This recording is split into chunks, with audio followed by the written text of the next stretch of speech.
Puluhan anggota FPI ditangkap beberapa hari setelah kerusuhan Monas. Habib Rizik ikut ditangkap dan dibawa ke Polda Metro Jaya.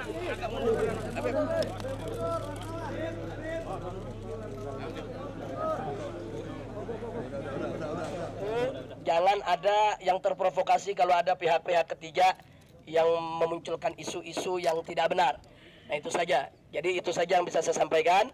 Terima kasih semuanya. Takbir.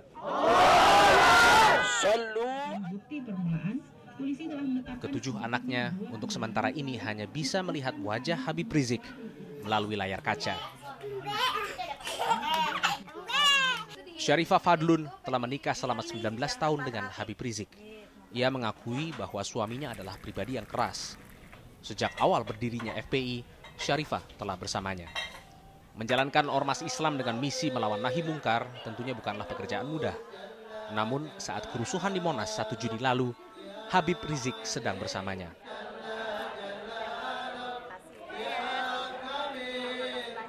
Iya, ya kan Habib ya namanya ini ya manusia ya, maksudnya ya nggak mau lah ada keadaan terjadi maksudnya kekerasan gitu, maksudnya nggak terima Habib juga, iya maksudnya, aduh kaget juga Habib kan sempat kaget juga, aduh gimana nih gitu, ya, tolong diiniin deh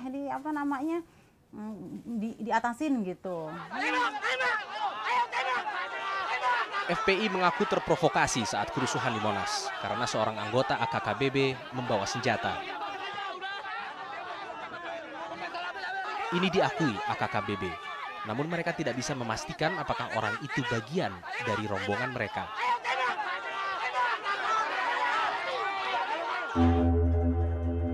Rangkaian foto berikut merupakan kelanjutan dari konfrontasi masa FPI atas orang bersenjata itu. Panglima Laskar Islam Munarman terlihat dalam foto itu.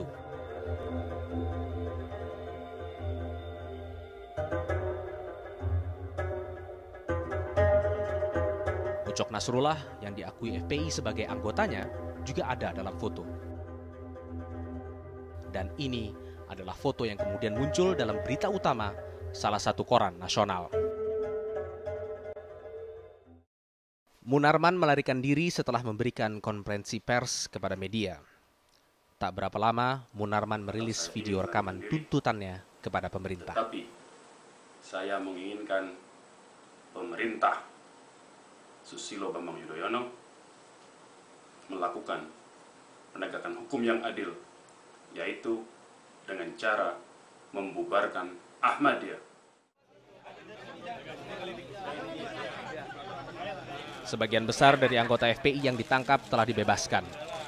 Polisi terus memburu belasan tersangka pelaku kerusuhan Monas, sementara Habib Rizik tak lama resmi ditahan. Sedangkan tuntutan agar FPI segera dibubarkan semakin bertambah. Saya kira problemnya adalah bukan organisasi itu dibubarkan atau tidak, tapi substansinya yang menurut saya penting untuk ditransformasikan ke hal yang lain. Jadi misalnya begini, FPI bisa saja dibubarkan, tapi dia juga bisa membuat organisasi baru, FPI Perjuangan atau FPI Sejahtera misalnya. Kan itu nggak ada larangan di dalam situasi seperti sekarang. Nah, tapi yang menurut saya harus ditransformasikan adalah kekuatan-kekuatan emosional yang terus kemudian berkerumun, berkelompok di dalam melakukan gerakan-gerakannya.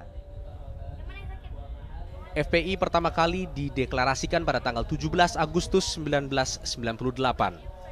Habib Rizik bersama Cecep Bustomi dan Habib Idrus Jamalulail meresmikannya di pesantren Kampung Utan, Ciputat. FPI mengklaim memiliki anggota sedikitnya 10 juta orang di seluruh Indonesia. FPI memiliki daftar panjang kekerasan yang dilakukannya. Aksi FPI mulai menonjol tahun 2000. Mereka merusak sejumlah tempat hiburan dan fasilitas publik. Bahkan Habib Rizik sempat ditahan tahun 2003. Aksi itu berlangsung hingga tahun 2004.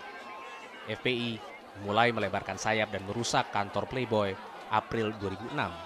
Lalu pada tahun 2007, mereka menyerang aksi damai Papernas.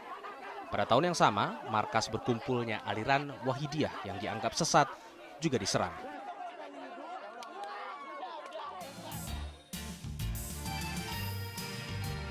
Namun, kegiatan FPI tidak hanya menyerang pihak yang berseberangan dengan mereka.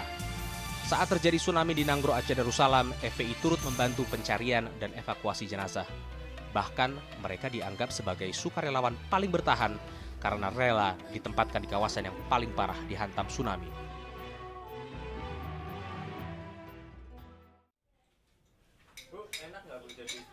Kini, Habib Rizik kembali meninggalkan keluarganya.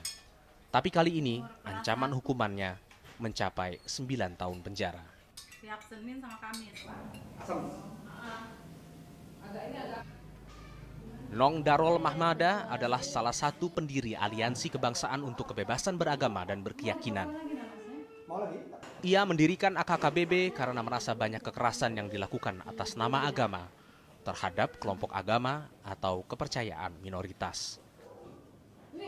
Sebenarnya kita membentuk ini bukan dalam rangka menggalang, bukan untuk melawan sama sekali, enggak. Jadi kita melihat bahwa kelompok-kelompok Islam ini ingin memaksakan pemahaman keislamannya, bahkan dengan cara-cara kekerasan, lewat negara, lewat peraturan, sehingga kita merasa bahwa negara ini terancam. Nong sendiri dibesarkan di lingkungan pesantren. Namun usai menimba ilmu di Institut Agama Islam Negeri yang kini berubah menjadi Universitas Islam Negeri Syarif Hidayatullah, Nong terlibat dalam pembentukan jaringan Islam liberal. Baru pada tahun 2005, ia membentuk AKKBB. Salah satu pendukungnya adalah pemimpin Nahdlatul Ulama sekaligus mantan Presiden RI, Abdurrahman Wahid. Nah, kalau soal Ahmadiyah adalah itu terserah. Tidak ada masalah, tapi dia dilindungi oleh undang-undang dasar. Itu persoalannya kan di sini. AKKBB dibentuk saat Majelis Ulama Indonesia menerbitkan fatwa mengenai pluralisme beragama. Fatwa itu menegaskan pluralisme, liberalisme, dan sekularisme bertentangan dengan ajaran agama Islam. Artinya, keyakinan bahwa semua agama sama, karenanya kebenaran suatu agama itu relatif, adalah haram. Ahmadiyah ini bukan masalah kebebasan beragama, mengacak dan merusak agama Islam. Kalau mau kebebasan beragama, bikin dulu agama Ahmadiyah. Enggak, udah dibantah sama Abu Bakar. Bagi AKKBB, tidak ada pilihan lain. FPI harus dibubarkan.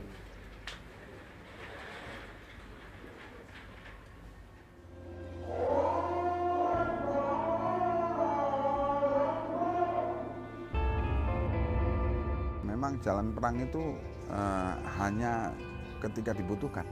Pada dasarnya tetap sama. Dan kami sekarang kembali kepada kondisi sebelum terbentuknya Laskar Jihad, yaitu dalam dakwah dan pendidikan.